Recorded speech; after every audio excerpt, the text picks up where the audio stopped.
So while Kevin in Clacton tells us on LBC that Farage is ignoring his constituency, the advice given by Boris Johnson today across the Mirror, across the Mail and the Telegraph is to ignore Farage. I don't know whether Johnson's prescription for defeating Nigel Farage and Reform UK is correct. It's advice that on the surface sounds cunningly minimalist: starve them of oxygen, refuse to engage. But is it sound strategy for 2025, or is it dangerously complacent in the face of what may be the most potent threat to Britain's democratic stability and to functional government since post-war consensus emerged? First, have a look at what Boris is actually saying. Speaking to the Swiss magazine, he advised, speaking to a Swiss magazine, he advised the Conservatives to stop talking about Reform UK entirely. He argued that during his premiership, the Brexit Party collapsed in the polls precisely because he refused to engage with them directly. Instead, he says, the Tories should concentrate on the economy, attack Labour's record, and offer opportunity. His premise is clear. Political oxygen is finite. By talking about Farage, Conservatives legitimise him, ignore him, starve his brand, and the public will eventually forget him. It's not an absurd argument. Indeed, when Johnson took over in 2019, the Brexit Party's support did collapse from 19% in the polls to 2% by the election. He points to that as proof of concept. But let's not be dazzled by Johnson's usual rhetorical flourish. Britain in 2025 is not the same as Britain in 2019. Reform UK is no longer an upstart protest vehicle. It's a party that has won council after council in England's local elections, taking 14.3% of the vote in a general election and now regularly polling above both Labour and the Tories in some surveys. Ignoring Farage when he's polling at 2% is one thing.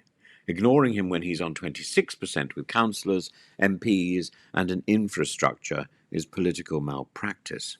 Moreover, Farage is a master of media manipulation. He cannot be ignored. He will not permit it. His entire strategy is to provoke establishment condemnation, harness grievance, dominate the narrative, and more importantly, we must ask whether ignoring him is morally responsible.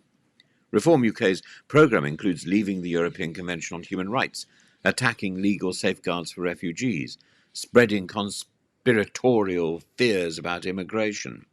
This is not just competition on policy, it's a deliberate corrosion of constitutional norms. Farage is not merely challenging the Tories, he's reshaping the entire political landscape, pushing the debate even further to the authoritarian, nativist right. Even Labour, under pressure, has echoed some of his hardline language on immigration. Sir Keir Starmer's now regretted phrase about an island of strangers is testimony to Farage.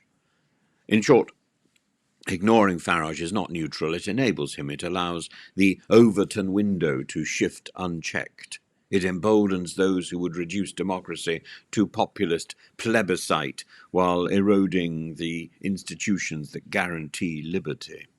Critics will argue that attacking Farage head-on only feeds him, and indeed Kemi Badenoch's dismissive jibes about his being a reality TV star or Starmer's May speech denouncing reform as his main opposition didn't halt his advance. But the failure here is not because Farage was addressed, it's how he was addressed, and it was who addressed him. Farage needs to be taken on by people who have the gravitas and the dignity and the imagination and intelligence to address Farage, not some twit who can't read her own script at parliamentary questions at PMQs on a Wednesday lunchtime. When you attack the man without dissecting his message, you look petty. When you borrow his rhetoric on migration to neutralise him, you legitimise his premises. What's missing is a serious, sustained, consistent, confident argument about why liberal democracy matters, why decency matters, why immigration is an asset, not a threat, and why governing requires realism rather than fantasy. And while we've still got a twit on one side, who struggles with her speech, and a twit on the other side who thinks distance is an asset, we're not going to we're not going to hear Farage condemned or taken to task at all. So Boris Johnson's advice, ignore him, is tempting in its simplicity but fatal in its practice. Ignore him in the face of the absence of character that's already in the House of Commons, and he will take the House of Commons over.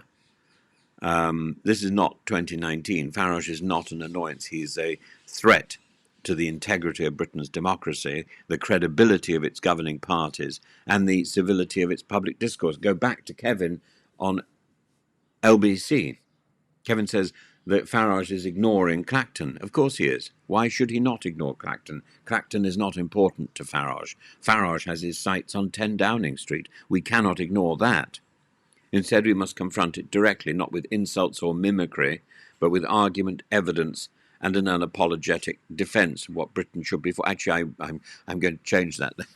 we should confront it directly with insults, with mimicry, but also with argument, with evidence, and with an unapologetic defence of what Britain should be for: open, fair, decent, governed by law. Oh, I'm not shallow. It's the only serious strategy for a serious democracy is to be incisive about the attack, to be humorous about the content, and to be unending in the in the forcefulness of the words that we use about and to Mr. Farage and to Richard Tice and to all those little people in Reform UK, because Reform UK will reform the UK in a direction that we cannot possibly imagine, and it will change our lives if we allow it to. We cannot allow that. We cannot allow that. This is a party that is predicated on racism and revenge and fear. And there have been parties like that in the past. We see where that goes, and it's not to any place good.